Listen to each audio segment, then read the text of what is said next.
the power of Castle Hate Skull, I am Mark Harley. I'm keeping it going. I don't care what the haters are going to say about this intro because I'm a huge childhood fan of He-Man. And I'm going to keep this going, okay? Don't go back and watch He-Man. Just a word of advice from me to you.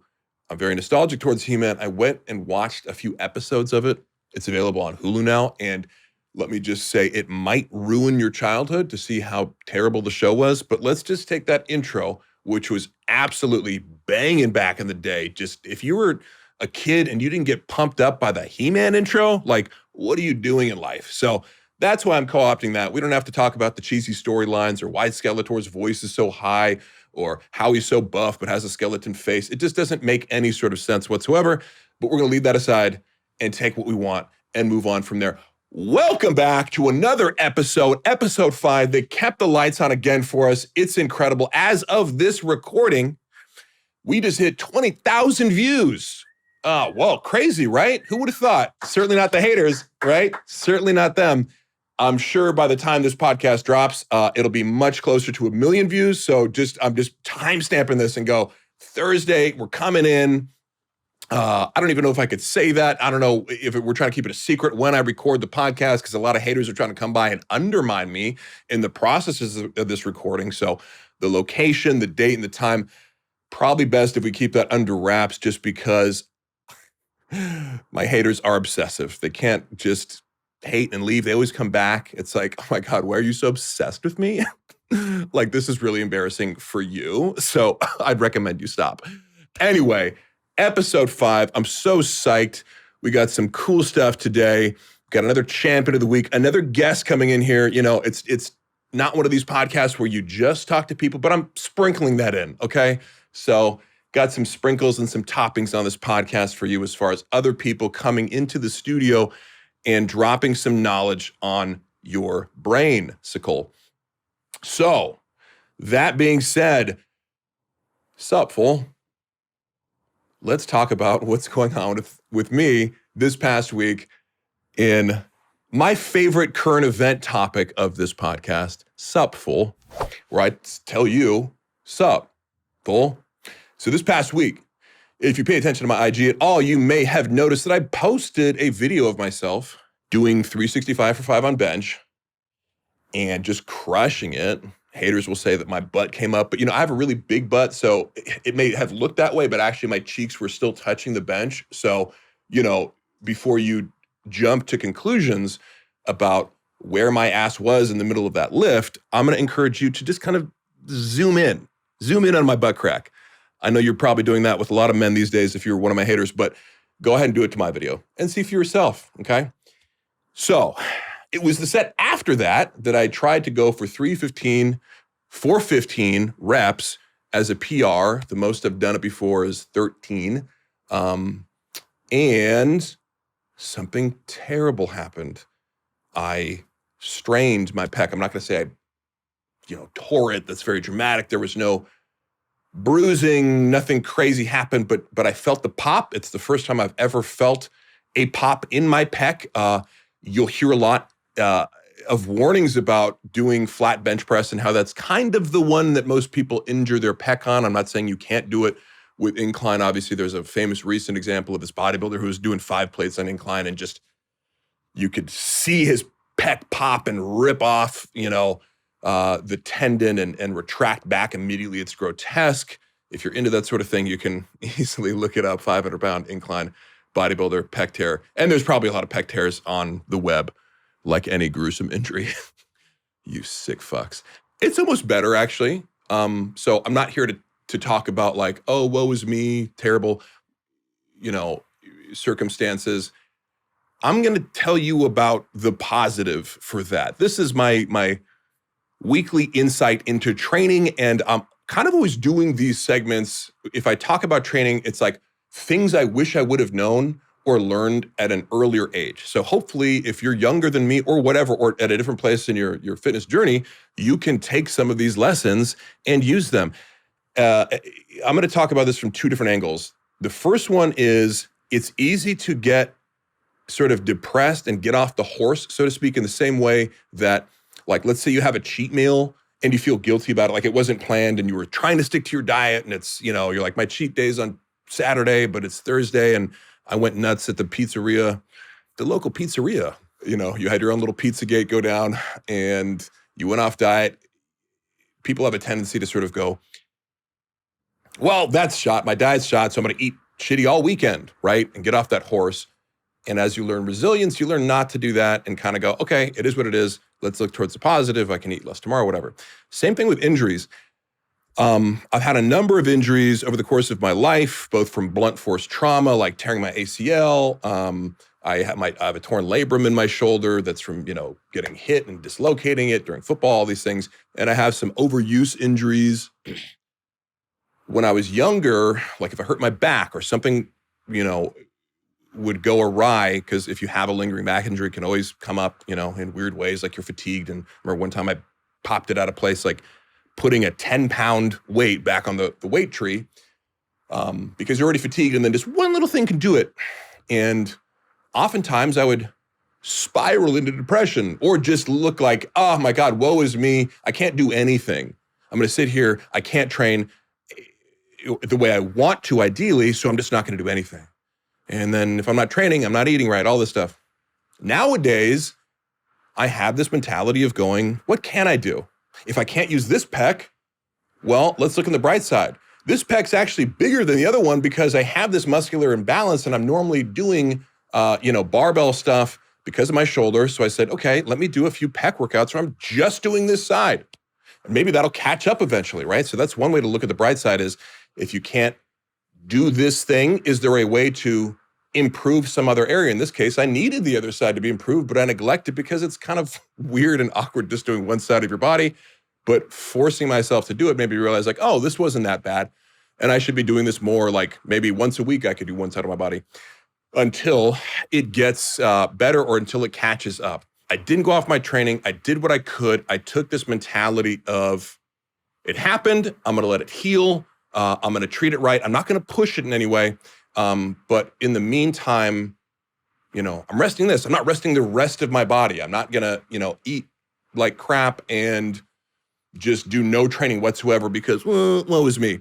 Now, on the other side of that, I have had times in my life where, like, I pulled my hamstring in high school, in college before my senior year, and I kept trying to like push it. Like the day before camp started, I was running sprints, tore my hamstring, and each week I would try to come back. It wasn't fully healed yet. So on the other side of things, you can push it too fast and also injure, if you're too eager to get back to it. That's another lesson I've learned is, like, just let it heal completely.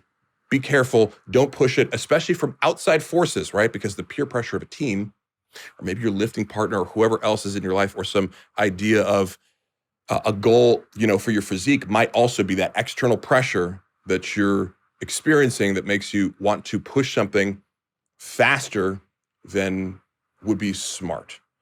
So I have lingering injuries from stuff like that, pulled hamstring, pulled groin, that like still clicks and pops because every week I'd be trying to get back in the game, and it's just ultimately a long-term stupid idea, but I was succumbing to peer pressure. Now you can't tell me shit because I'm my own person and I only listen to me. Except when people are telling me I'm cute, then I listen to everybody.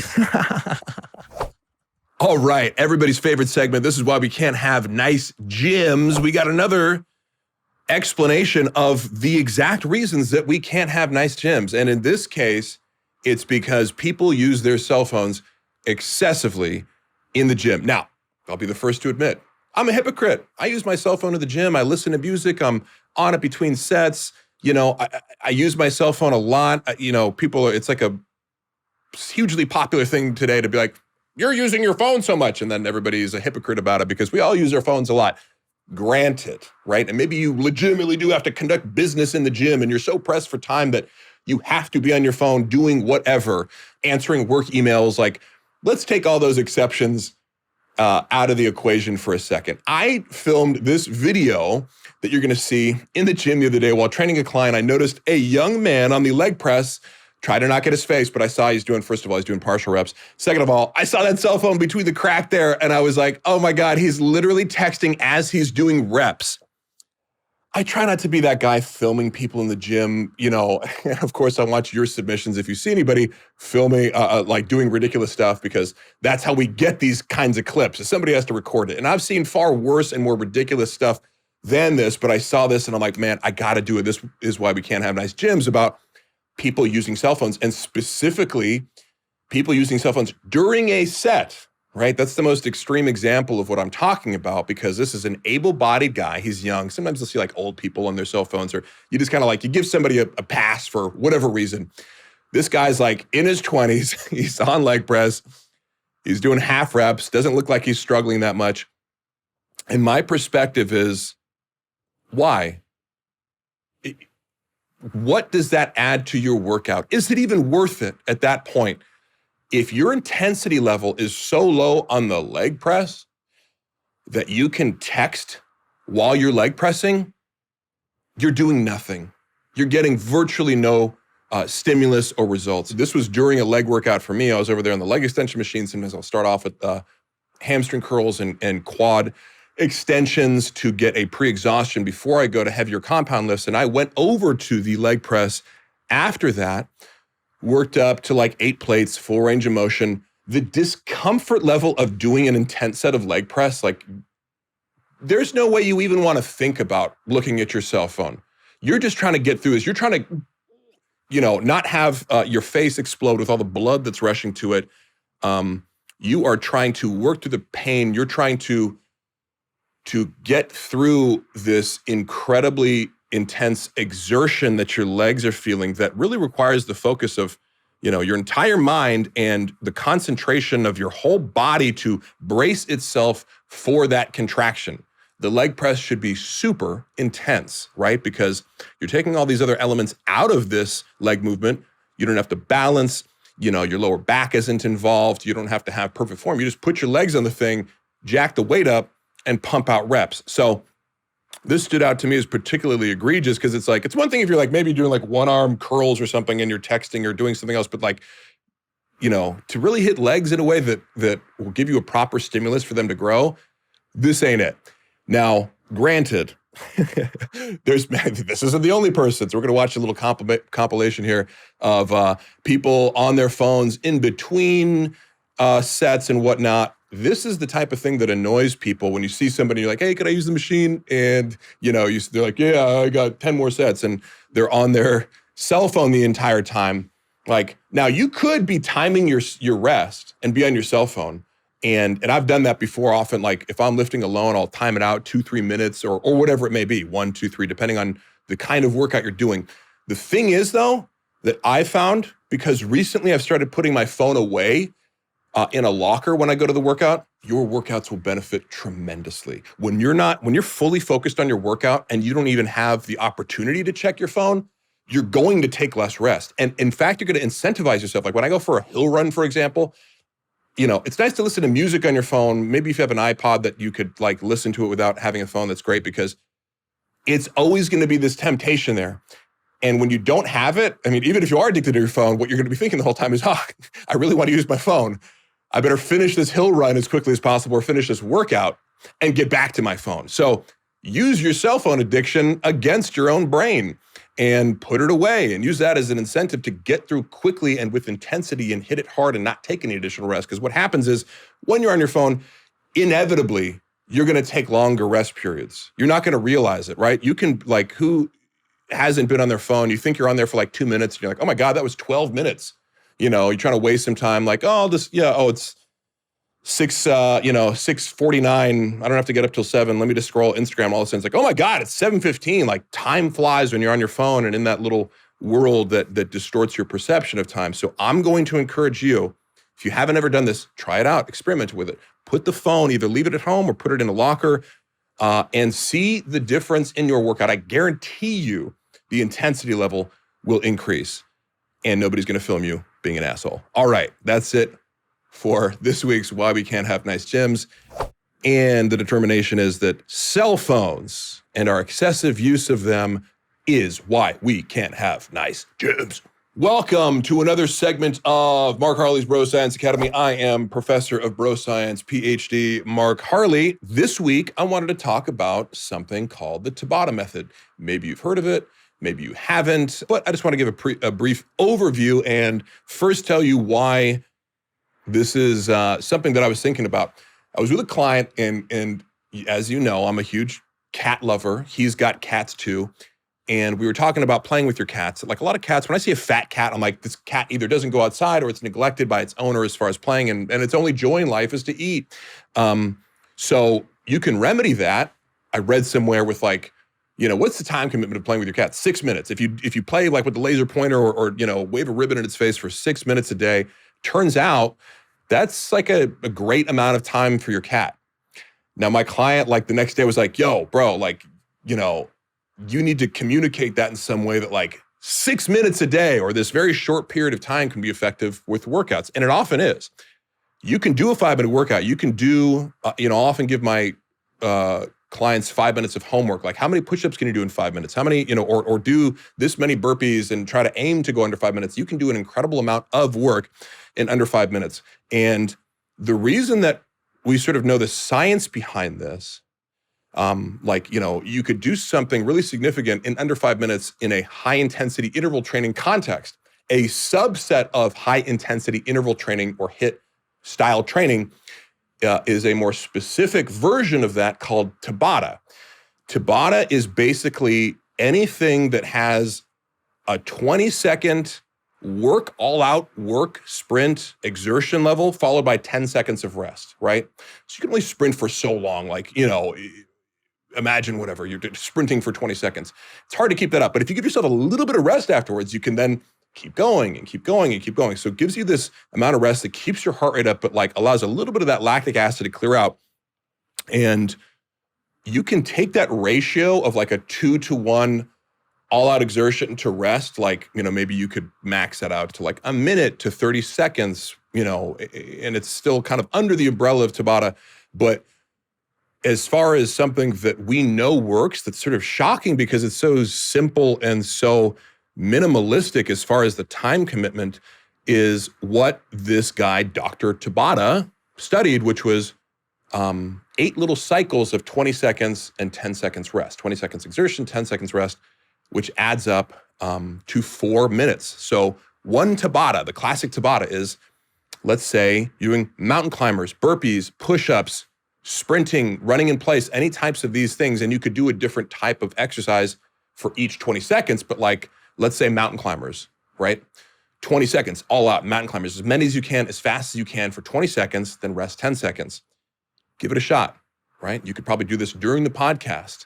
You have 4 minutes, do 20-10, 20-10, 20-10 until you hit 4 minutes. You can get a timer from the App Store for free.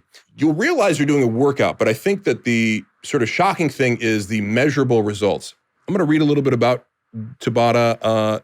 The name Tabata comes from the man who invented it, Dr. Izumi Tabata, a Japanese physician and researcher. He conducted a study using an interval-based training model. His objective was to see if athletes would benefit from a 20-10 session repeated 8 times. So Dr. Tabata took 2 groups and put them on an exercise program for 6 weeks. The control group did 1 hour of moderate intensity exercise 5 times a week. So maybe like you're jogging or something. I'd consider a moderate intensity, like you're not walking or, speed walking, incline walking, low intensity. Jogging where, you're doing something sort of significant. You're exerting yourself, but not to the point where you have too much lactic acid buildup. So that was one group, moderate intensity, 5 times a week for an hour, right? The other group did the high intensity Tabata style training. The moderate intensity did 1,800 minutes of training for the control group versus 120 minutes total of training for the Tabata group over the 6 weeks, right? So think about that difference, 1,800 minutes versus 120 minutes over 6 weeks. The results speak for themselves. The Tabata group improved both its aerobic and anaerobic fitness levels. Their anaerobic fitness levels increased 28%. And also their aerobic fitness increased as well. So he basically, that 4 minutes increased aerobic and anaerobic capacity in a superior fashion to the hour-long moderate intensity. So sort of shocking, right? Because you just wouldn't think so. And we have this notion of time, I think, in gym and fitness, like you're not doing enough if you're not doing like a 90-minute, P90X, or you're not like in the gym for an hour, or every sort of starting point for when people come to me, especially during the pandemic, is like, I don't have time, right? Well, I would work out, but I don't have an hour for a CrossFit class or a cardio class or 2 hours at the gym, because I like, it's like if I'm doing a bodybuilding style workout, sure, and I have the time, I'll do a bunch of, sets and over the course of 2 hours, and that can be very effective if your goal is strength and hypertrophy. But if you're just looking to get a really good workout and get the benefits, the mental benefits, release those endorphins, and actually increase your cardiovascular capacity and your endurance, turns out the Tabata method takes away your time excuse, because everybody has 4 minutes. If you're telling me you don't have 4 minutes during the day, you're lying to me. And I don't like liars, okay? So stop fucking lying to me and just do the Tabata method, you sick fucks. Okay, I got a whole new segment for you guys this week called Fitness Fraud of the Week. Now, this is maybe something we could have categorized the first segment I did on This Is Why We Can't Have Nice Gyms with the guy Joel Seedman, who maybe I'll do a more in-depth dive into this guy and the tactics that he uses to sell you BS and market himself. But I feel like this is such a common phenomenon in the fitness industry. We're going to be taking a look at a guy today called the Liver King. A lot to say about him. So I'm trying to get into this eloquently. At first, some people had suggested him to me as far as a natty or not. But when you look at this guy's picture, I think it's sort of redundant to do a natty or not. Guys like more plates, more dates. I've done an in-depth look at his physique and what he might be on, and I think it sort of goes without saying that you would, I don't know for a fact, but you'd look at a guy like this and go, he's obviously enhanced. He has an enormous amount of muscle. Just judging by his face, he looks like he's in his late 30s or 40s. I'm not really sure. I'm not going to speculate on that, but he's an old guy with a gigantic amount of muscle, the red skin, the 6% body fat, the hyper prominent abs and vascularity, all the telltale signs that somebody is on beyond TRT. Let's just say it. He's probably on a lot of anabolics, and he looks great. He works hard. He posts some of his workouts. He, no doubt in my mind that he has worked and earned his physique, and he doesn't look that way just as a result of anabolics, but let's take it for granted that he is on anabolics, because that brings me to my next point, which is people in the fitness industry will try to sell you things based on some principle, some plan, some secret, and leave a key component out, right?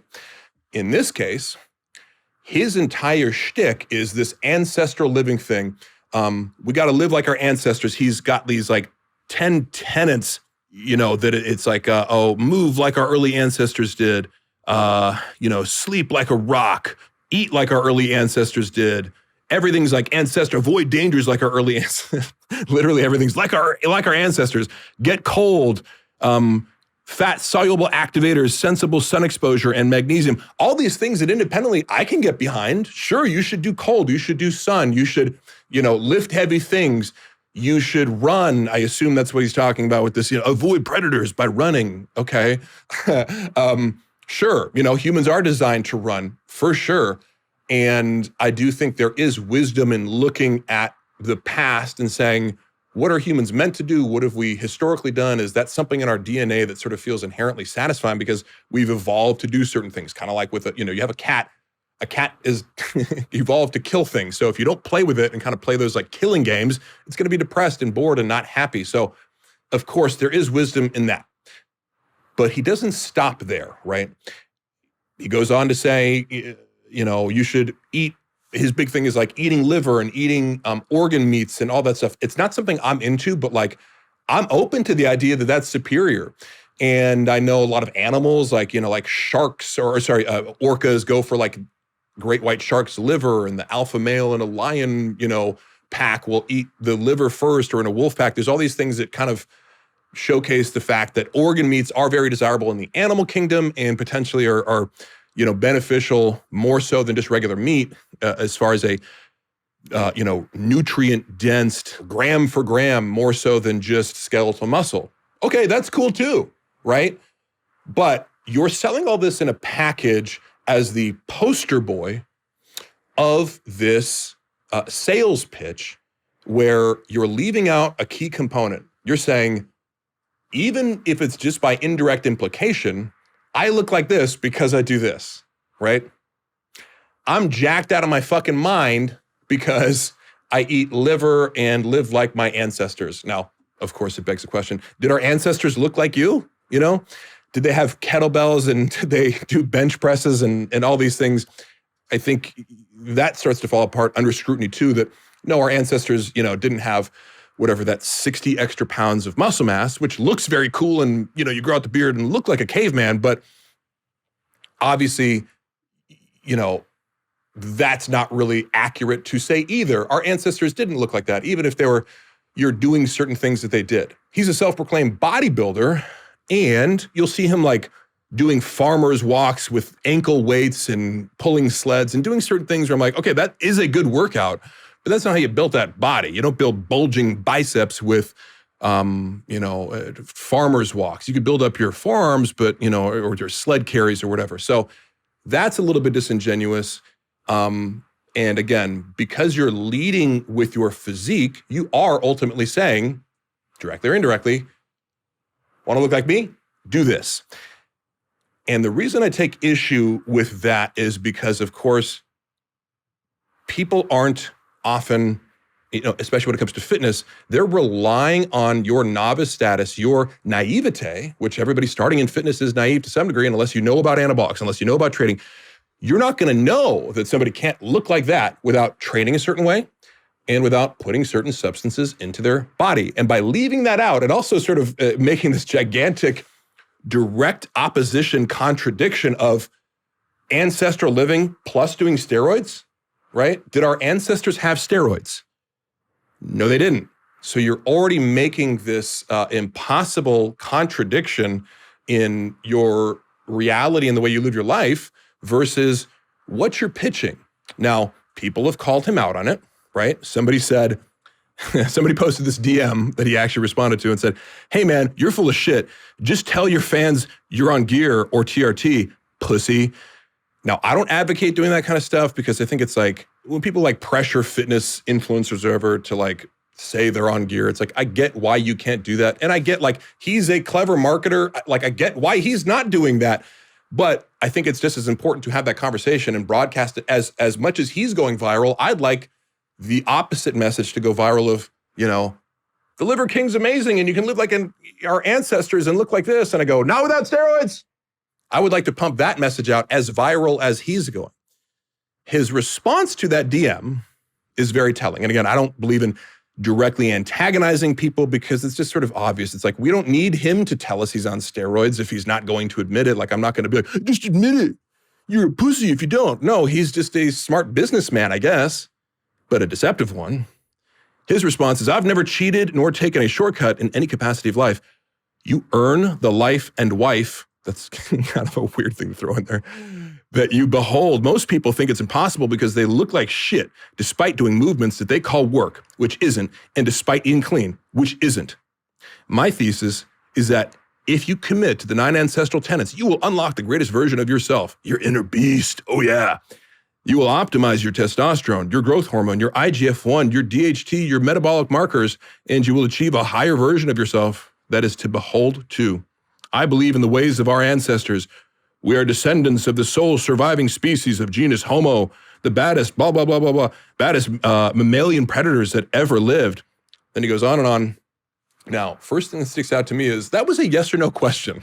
Are you on steroids or are you not? So to write a sort of multi-paragraph essay in response to that, talking about optimizing your own HGH and testosterone, when you're injecting that into your body, and even if you are optimizing your own testosterone and HGH, that's great, but you can do that in simple ways like sleeping well and training heavy. That's kind of all. And the benefit after that of any supplements you're going to take, testosterone boosters, in my experience, is all bullshit. So the fact that he's bringing up hormones as if like you can follow this thing and then, oh, naturally you're going to like, it's basically like you're on steroids because your HGH is going to be through the roof eating this liver and living like a caveman.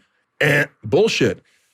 So it's just suspicious that I would just ignore that if I were him, but it's very telling, especially the language he uses, like, I've never cheated. Well, we're not, talking about you being an Olympic sprinter or competing in a tested powerlifting event, right? His question was, do you do steroids or not? Because your sales pitch is ancestral living, and steroids weren't available to our ancient ancestors. So I pick up on stuff like this because I was a sort of victim of this kind of sales propaganda starting from my entry point into fitness when like creatine was the big thing. And CellTech was this really expensive creatine where like they mixed it with dextrose and you get this huge jug of it and it was super sweet and disgusting. And like the sales pitch was like 10 pounds of muscle in 2 weeks. Really, it's like creatine, but the dextrose helps you absorb it. So yes, you could gain 10 pounds, but it's 10 pounds of water weight. And also the servings, like creatine is super cheap. You can get, hundreds of servings for not that much these days. Go check it out. CellTech would be like, this whole jug is like 20 servings, right? So I'd be paying like $60 every 2 weeks to get this CellTech. And the reason I bought it was because you'd see these bodybuilders, these gigantic IFBB open Mr. Olympia competitors, who were like 290 pounds shredded at the height of 5'7" or 5'8", Nasser El Sombaiti, Dorian Yates, not Dorian Yates in these ads per se, but some of the well-known bodybuilders from the 90s. Before I knew about anabolics and I'm 15 years old, I'm thinking, oh, these guys look that way because of CellTech. And that's their intention, to make you think they look this way and they achieve those results with CellTech, with creatine, with whatever supplement of the month they're pushing. And you get these muscle magazines that sort of purported to be information-based, but everything was like a pseudo sales pitch. So you'd have like Muscle Mag, owned by MuscleTech, which made CellTech, and they'd sort of ostensibly be doing a profile about one of these bodybuilders. And then on page 3, all of a sudden they're holding this big jug of CellTech, like, this is, and my secret, what's the secret to these gains? Flip open the page and buy the magazine. CellTech, right? It ain't CellTech. It's massive amounts of steroids. And so by doing that and doing that bait and switch and making it seem like, oh, it's because of this, and then not mentioning steroids at all, like this guy's doing, he's taking something trendy, which is like this ancestral paleo diet, CrossFit style training, and revamping that basic propaganda, sales, deception approach of the 90s. And that will continue. And I just hope that we can look at this kind of stuff each week so I can give you the kind of critical eye that I have in approaching anybody trying to sell me anything where there's a hidden agenda, okay? And there's so many hidden agendas in fitness, and who's gonna benefit from that? The fraudsters who make it seem like they're just earnestly sharing their secrets with the world. Bullshit, you're a fraud. See you next time. Okay, what's up, everyone? We've got another hater of the week. This guy. Mark, yeah. you're in the car now. Who's it from? He sounds serious. He said he wants to cancel you. Oh shit. I know who this is. Hey, is this Mr. Pipple? It's me. Who is it? Is this the cripple hate? Do you hate cripples, Mark? Do I hate cripples? Hate the disabled community? No, I don't. I was. No, you don't hate the disabled community. So you just go on my Instagram, popping shots at me. When I'm looking at yours right now, I'm looking dead at yours, and I'm thinking mine and your legs are about the same size here, Mom. Okay. You don't have to. I work hard on my legs, and I feel like that's a hurtful comment for you to say. You work hard on that. Yes. You are okay. You had your little fun in your segment, so let me get my segment out of the way. Okay. If I let you do this, you're not going to cancel me, right? I won't cancel you, man. I enjoyed the show. I got a little laugh out of it, but I enjoyed my segment. I want. Is this steer queer? Is this steer queer? So I assume you mean. I'm guessing you're the steer. You're the steer today. Okay. Okay. You are walking so down Queer Street. I don't even know what to say. This man, the first post I see, you got a boner in the gym. Why do you have that boner, Mark? Because you were spotting Chappelle? No, I don't. Look, you went from short hair to long hair. This motherfucker grew out his hair just where Brandon Saab has something to hold on to. Oh my God. That's hurtful. You got more lips than I got legs talking all that hot shit about me and my squad. And look at this. I ain't seen one squat video. I'm about 30 deep. I squat. I just don't usually post it as a thing. Like I just. Oh, it's a thing. It's a thing. Yeah, Man, first of all, cripples are the backbone of America. You go to Walmart. Who's the first person to greet you at Walmart? Cripple, 100%. Right. 100%. Governor of Texas, cripple as shit. Never seen a paralyzed man that don't need a foot plate, but he don't have one. Cripple. Why you gotta hate on us, Mark? Why you gotta hate on this little man? I thought. I just thought it would be fine. I guess it was the wrong thing to do. I feel bad. I didn't mean to hurt anybody's feelings or offend anybody. I was just having some fun. Somebody dared me to do it, and I said, sure. You go home, you cuddle with your cat, and you think about what you said. Okay, Mr. Pipple. Zach, what do you prefer to be called? No, man, what do you want to call me now? What do you want? You already made fun of my little nubs. First of all, I do work my nubs. You don't understand how sore my little nubs get after a good night of loving a thick Latina. I don't doubt that. And you've given me I got one hamstring, and I'll tell you, that thing feels like it's about to rip off some nights, big boy. Well, I'm just going to say that's a point for us to connect on. I love me a thick Latina too. So I'm sure your dick to body weight ratio is much bigger than mine, but I think we can at least relate on that. I've been called a human tripod. Human tripod. Now that's an image for all our viewers and listeners to think about. Yeah, my dick's about the same length as my legs these days, but you know what I'm saying? I got the cheat code. Oh, well, you know what? I was scared to answer the phone earlier, but I can tell you've got a really good sense of humor. So I appreciate you calling. And you know what? I appreciate the segment. Maybe we'll keep that going. Is this steer queer? And I'll let other people call in and tell me if they think I'm gay or not. All right, brother. You have a good one, man. All right. I appreciate it, man. I love the podcast. Thank you, brother. I'll talk to you soon. Whew. My heart is still racing. I hope he doesn't wheel his ass out here and try to beat me up. Please, if you're watching this, Zach, I didn't mean anything by it. I was having a little fun. Just no hard feelings, huh? We're good? We're good? Cool. Block. All right, we got another Champion of the Week segment for you guys today. Today, I'm bringing in my close friend, my workout partner, ChickfilA Lacey. So, where to start with you, ChickfilA? I feel like I'm on Oprah. Do I get a car? Now, we've already done, we've had 2-hour-long podcasts on your podcast. It's managed. Yeah. So we've talked about a lot of stuff. We talk about stuff every morning. You've driven the conversation before, and so now it's my turn. Now I'm getting you back, motherfucker. It's your turn to drive, like that Incubus song. I don't know what that Whatever tomorrow brings, that's Drive. We're just going to do the whole song, and that'll be the segment. Does he mention Drive in that song? He does. Sorry. Open arms and open love. Yeah. Insane voice I have. Incredible. So I'm going to keep this down to a few main categories because the idea of the Champion of the Week is the people that I get to see up close and how you pursue excellence. Because you're somebody who I've seen you do stand-up a bunch. Yeah. You kill it.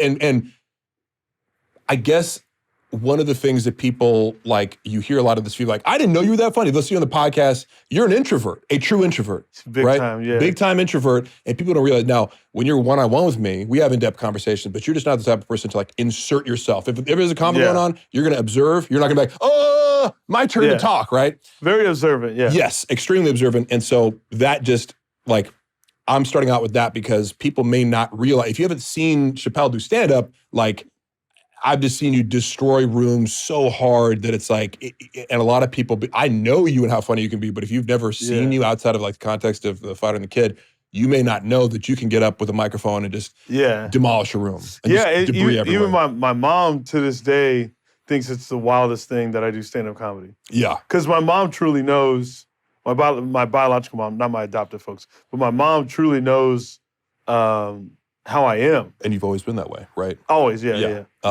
So the categories that I wanted to touch on real briefly were, some of the themes that I think, what are the underpinnings of success for you? And I just came up with a few things that I think about. The first one being, you are nonconformist in a lot of way, right? You're people look at you and they go, oh, you must have played ball. You could have been a linebacker. You could have been a running back. And you could have. You're extremely strong naturally, maybe. Allegedly. I swear it's natty. I swear it's natty. You're hitting 500-pound deadlifts with not that much experience, repping. Yeah. So all these things were, you're sort of built to play football, but you didn't play football. You were a cheerleader, right? And then secondly, you're an introvert who does stand-up comedy. You're a black guy who loves punk rock. All these things are sort of mismatches. And at any point, somebody else who isn't you might have been in that situation and succumbed to a peer pressure or a pressure to conform. Play football. Okay, I'm scared not to. Yeah. What? You're an introvert. You can't do comedy. Okay, I'm not going to do that. All these things. Black dudes aren't supposed to like punk rock. Get into rap. Not that you don't like rap, but you defy people's peer pressure. So what does that mean to you? I don't know. I guess just, I don't know. It's hard for me to do things that I don't like. I don't pay attention to things that I don't like. I don't really, if I don't like something, I'm not going to give it energy. And it's and I've learned to just give energy to things that it's like if I'm really into something, why not just lean into that? Yeah. And all the things that I've happened to lean into, it's never been off of some type of pressure. I've never felt pressure to do the things that I like to do, I've done it out of character or anything like that, if that makes any sense. Yeah. And that's sort of part of an introvert's qualities is, people think introvert means shy or not shy. Now that's an element of it, but really— That's an element, Yeah. Really what I've found is that extroverts tend to define themselves more by how the world perceives them. Yeah. And introverts define the world by how they perceive the world. Yeah, So it's you're in your own world and you're judging. When you observe, you're also going, I'm taking it all in and forming my own opinions, and your outside judgment of me has a lot less effect. So a lot of people's judgment of me doesn't really matter. I don't like that. I don't like to let that get to me because even if it's good sometimes, it's appreciated when it's good. Yeah. But I don't want to rely on that as to why, I don't want that to be my fulfillment because external validation is fleeting. I mean, that's one thing. What'd you say? I don't look. Yeah, I've never really looked for people to like me. Because when I think about growing up, no one really, not too many people really did ironic like me. Because most people walk away from meeting you and they're like, Chappelle is a super likable guy. Yeah. But you're not necessarily. You're just being you, and you're kind and you're sweet and you're a listener. But you're not you don't come across as a try-hard in any way to get people to like and that's you. why whenever especially when, I'm not gonna lie, people, haters will say, I'm not gonna lie, people send some hateful messages my way, but I never let it get to me, mainly because I just think everyone has a backstory, and I don't know this person, and they don't necessarily know me, so it's kind of hard for me to to take that as a serious thing. You know what I mean? I don't know. They just how does someone online truly know who I am? Right. I mean, listen, and I get that you do what you do, and it's funny watching you do what you do. Yeah, because approach, my approach isn't for everybody.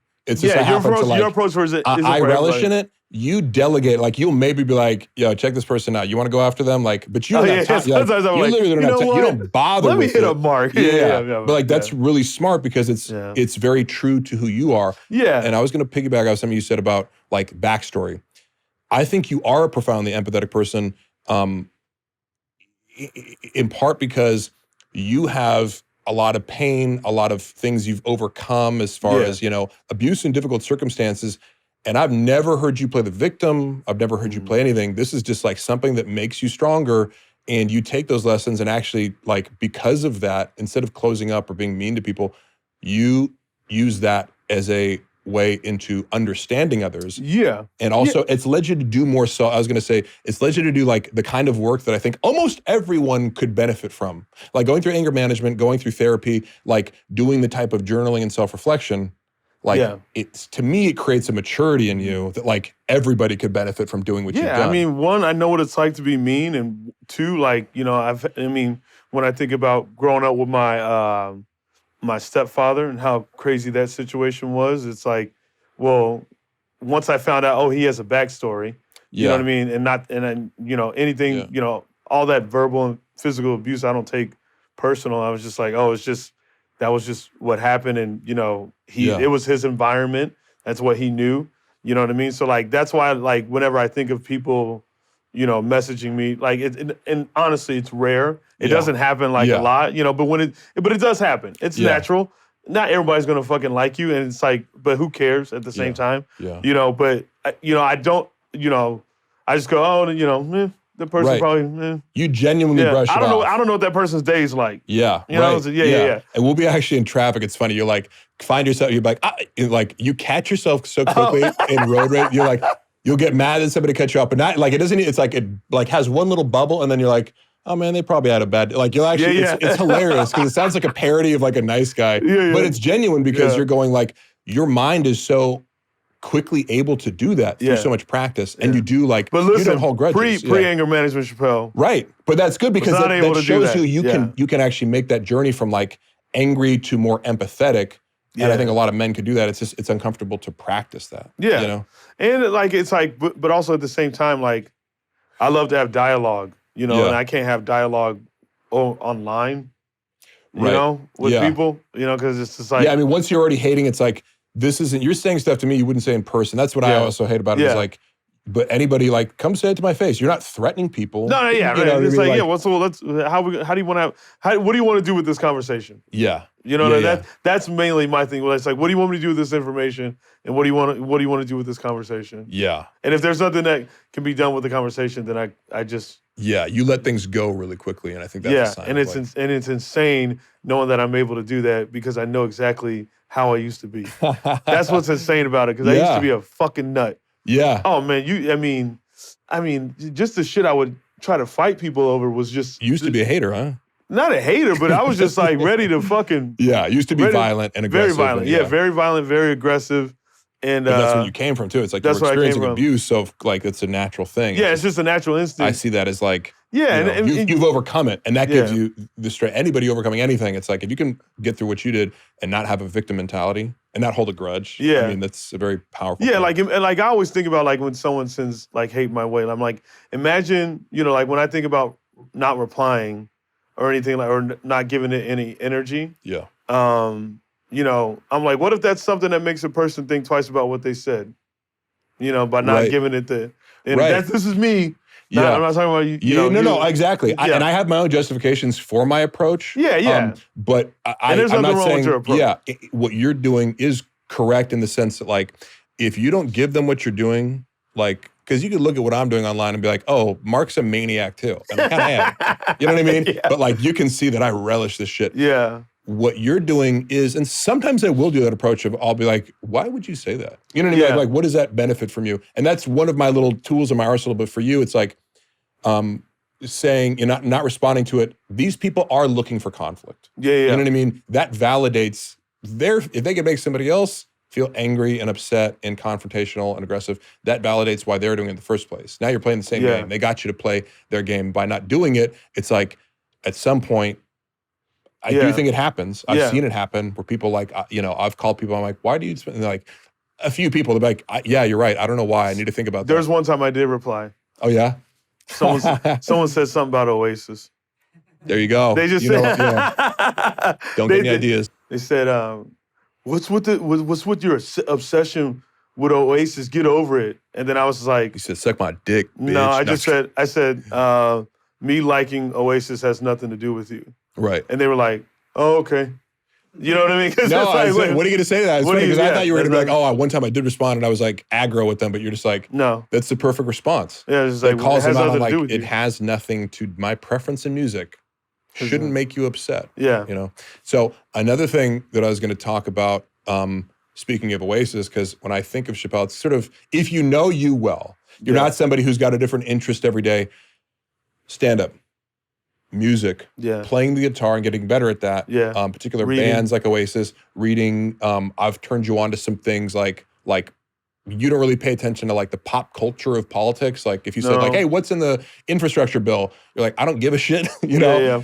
But you will, if I say, oh, you should check out this like Thomas Pinker or Thomas Sowell or Noam Chomsky or somebody like that. Yeah. You are interested in doing deep dives into things that are more serious. So I kind of see you as having this really good trait of like mastering things and diving deeply into them. And whether that's like cheerleading, for example, like you have to be obsessed in order to be a world champion. And Chappelle is a world champion cheerleader. He's got the rings to prove it. And I can't believe it because you can't dabble in that, right? The last time I was a champion was 2013, and then I won champion of the week this week. It's crazy. I mean, give it up, huh?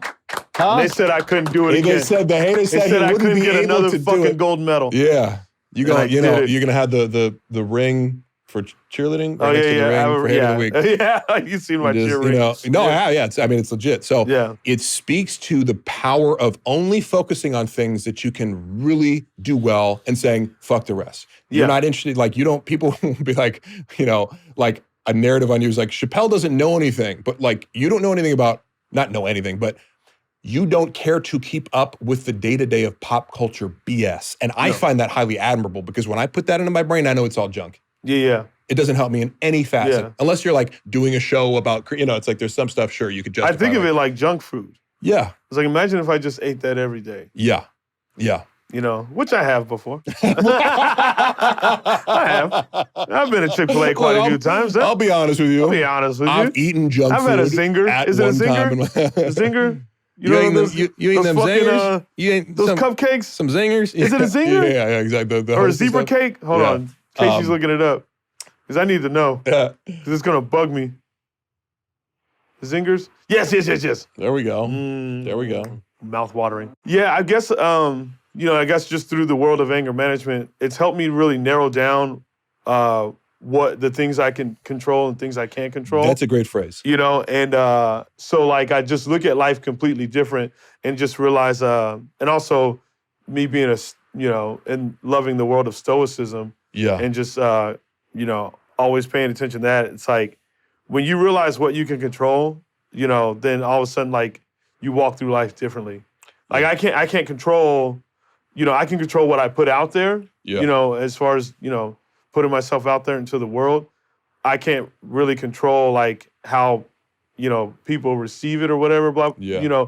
I mean, if it's authentic to me and it feels great to me, that's all that really matters to me. Yeah. But, if people like it, that's fucking amazing. That's an absolute plus. But if people don't like it, I never was really looking for anyone to like, I don't know. I just never looked for validation in that area. Yeah. I do the things and I put it out there because it's what I like. Yeah. You know what I mean? And I think I'm going to end on that thought because I think that basic notion, to relate to the theme of the show, if you're not dependent upon external validation, then people not giving you that or going out of their way to hate, and I kind of like, what is hate? It's not like, I mean, people have called you racist shit before that I'm aware of, but like, I don't mean like hate speech in that sense. I mean like.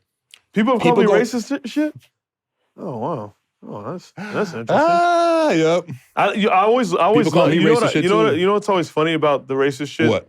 It's the least clever. Right. Because it has nothing to do with you let it go faster. You just want to say these words. You're regurgitating like somebody taught you that it was hurtful to use the N-word toward a black guy or whatever. So you think it's hurtful towards me, but it's like... Yeah, you're genuinely not... And it just shows how much you know about me. Yeah, like, and I'm more... Like, if I see it, like, I'll fucking go to bat and be like, I need to put this guy in his place and take that time. But, like, you literally, you're just like, that's the best... I always like to say this. That's the best you can come up with. So, just to reiterate that basic point, if you're not dependent on external validation, the people withholding that or giving you this excessive harsh criticism, and, for the purpose of trying to get under your skin or make you doubt yourself, it just isn't going to work, is it? Yeah, it's just, I mean...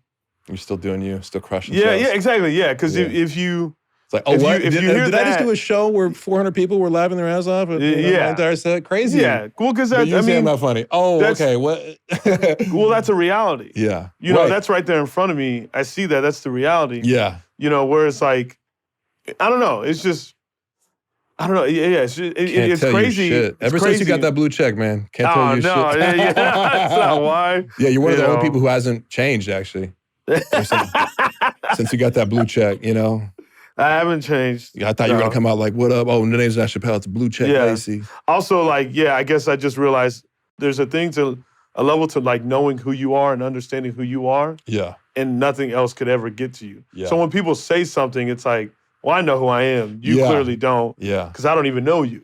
Yeah. You know what I mean? Like, exactly. So like that's another It's thing. very powerful to know who you are so that nobody else can even. You would have to be around me literally every day to know something about me. Yeah. To hope to have an angle in. To even hope have it. Yeah. And there's so much. And if you're around Chappelle every day, man, you can't not like this guy. I mean, come on, I mean, you can hate me if you want. I just don't give a fuck. Yeah, would you even go as far as say, you can hate me now, but I won't stop now. You can hate me now, but I won't stop now. Shout out to Diddy. Shout out to Diddy. Right? Land on that. All right. All right. That concludes episode 5 of Haters Will Say. I wanted to address this earlier, but yes, I am wearing all black today because unfortunately we had to say goodbye to a close friend of mine. The last 3 inches of my hair. Yes, I got a haircut. Yes, it's cute. Thank you for asking. Oh my God, what cutest haircut of all time? You said it, not me, okay? So I just want to appreciate every person who's been tuning in and listening and watching Apple Podcasts, YouTube, wherever it's up now. We're going to get it on Spotify soon. Thank you for the feedback. People tell me they like it. And even people tell me, this segment was boring or do more of this. I appreciate all of that. Please keep telling me what you like, what you don't like, where I'm starting to sound redundant. I'm open to feedback. I'm even open to hate, okay? It's just I'm going to use that as entertainment, okay? So I'll see you guys next week. I wish you all the best. And just remember, respect this nation's cripples, all right? Because you don't want to piss them off because they have very sharp tongues and they can say very hurtful things. Goodbye.